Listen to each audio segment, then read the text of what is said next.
Бодол уншсан нь.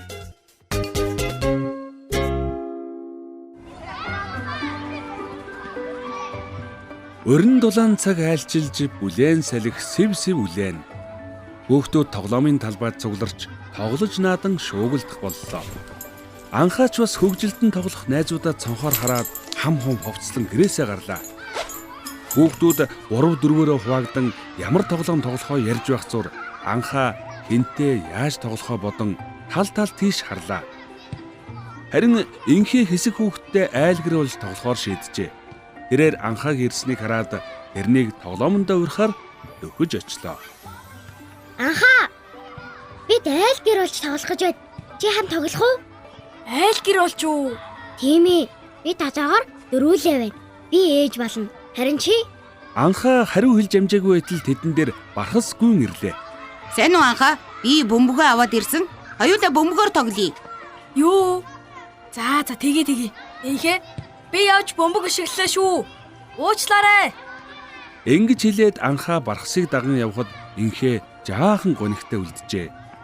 Анхаа бархас хоёр том чулуунууд олж хоорондоо нилээн зайтай хоёр хаалга хийгээд эсрэг талынхаа хаалганд хэн олон бөмбөг оруулахаа үзэхээр шийдэв. Би ямар ч бөмбөг ирсэн хаа чаднаа. Өшөглөө шүү. Анхаараарай. Яа, бараг орох шахлаа шүү. За, одоо миний ээлж.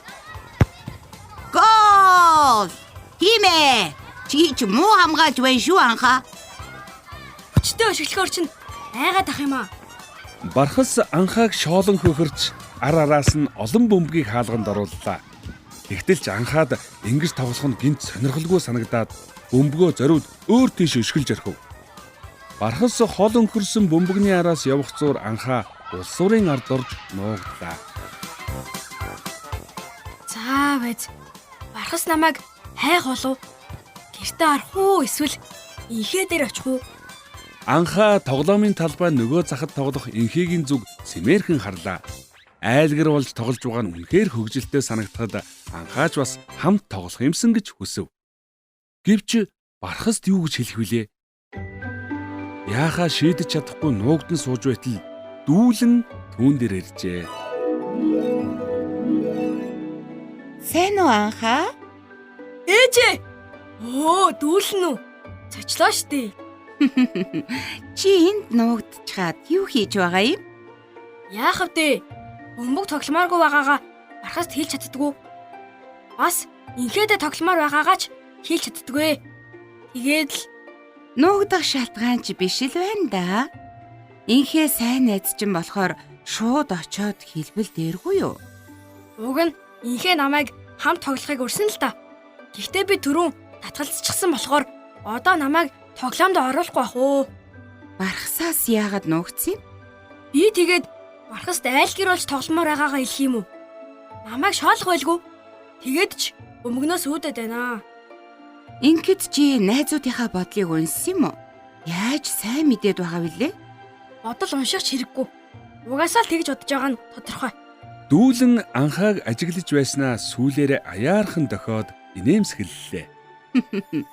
Үнэн эсхийн тэгвэл өөрөө шалгаж мэдтээ. Бүүвэ бум баяртай анхаа. Би ч явъя да. Энэ үед бархас бөмбөгөө тэрсээр босож ирээд анхааг хайн дуудах нь сонсогдно. Анхаа! Хайж ч гисэн болоо. Бархас өөрийн дуудаад л байсан болохоор анхаа санаа зовохдоо гулсуурын араас гарлаа. Бархас түүнийг олж хараад баяртай инээмсэглэв. Чи нуугдчихсан байсан юм уу? Хоёулаа нуугдж тоглох юм уу? Харин арай өөрөөр тогломоор ч юм шиг. Тэд сандал дээр сууж анхаа хэлхүүгээ бодон бархас руу хартал түүний ам огт хөдлөхгүй хэрнээ ярьж эхлэв. Бархас яахаргагүй. Анхаа яаж тогломоор байгаа юм болоо? Бөмбөгөө болоод өөр сонирхолтой тоглоом бодож олох уу? Химэн хэлхийг анхаа хоёр чихээрээ тов тотхон сонслоо. Анхаа бархасын бодлыг сонссондоо итгэж ядан гайхаж байснаа үннээ хэлээд үцхээр шийдэв. Зүгээр үү анхаа? Яасан бэ? Багсаа би айлд гэрдэж тогломоор байна. Тэд нар дээр очиод хамт тоглоё гэвэл зөвшөөрөх болов уу? Тэгээл дээ. Би ч гэсэн хамт тоглоё. Охтууд зөвшөөрөх бах уу? Тийм үү? Тэгвэл хамт очиж асуух уу? Анхаа гайхан байн бархас руу харна. Тэгтэлж бархасын бодол дахин сонсогдлоо. Ашгүй дээ. Айл гэр болж тоглоё гэж дээрээс л бодоод байсан юм. Анхаач бас адилхан бодолтой байдаг нь юун сайн юм бэ? Анхаа үнэхээр их гайхлаа. Бархас ч бас дотроо өөр бодолтой байсныг мэдээд хэл хүүг олдсонгүй. Тэд охид дээр очиод ичиж байсан боловч зориглон асуулаа. Инхээ биднийг ч бас тоглоомонд оруулаач. Бид хоёр хамт тогломоор байна. Тэглгүй яах вэ? Болно штий. Аавын үүрэг, ахын үүрэг, бас эрэгтэй дөөгийн үүрэг байна. Аль нь болох вэ? Баярлалаа инхээ. Би аав болъё. Би тэгвэл ах нь болъё. Ах нь хөл бөмбөг мундаг тоглодог шүү заа юу. Охид баярлалдан хөхрөлдлөө. Тэд өөрсдийн ямар дүр болсноо хэлж тоглоом улам хөгжөөнтэй болов. Энэ үед инхээгийн бодол анхаад сонсогджээ. Ашгүй дээ. Өгөөд яг хэрэг болоод байсан. Анхаа бархас хоёр эрдэг нь яасан сайн эргүй. Хата бүрч гой хөгжилтэй тоглоноо. Анхаа инхээгийн бодлыг сонсоод өөрөөсөө үнэхээр их хичжээ. Тэр саяхан л дүүлэнд бодол унших хэрэггүй гэж томорсноо санаад инээд нь хөрлөө. Баярлалаа дүүлээ. Гэж анхаа амандаа шивнэв. Тэгээд найзуудтайгаа хамт аав, ээж, ах эгч олон дүүтэй өнөр өтгөн гэр бүл болж үнэхээр хөгжилтэй тогложээ. Хүүхдүүдээ та нар тоглоом тоглохдоо хүртэл наад чиг ичиж санаа зовж хэрхэж болохгүй шүү. Хинч бусдын бодлыг уншиж чадахгүй шүү дээ.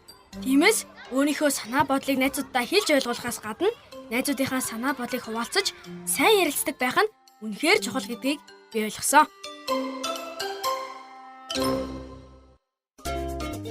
Эрдмийн долгион цувралыг боловсрол шинжлэх ухааны яам, нэгдсэн үндэсний байгууллагын хүүхдийн сан, Люксембург сангийн ивэлдор, Масвал Штифтунг байгууллагын дэмжлэгтэйгээр Монгол контент студид бүтээв.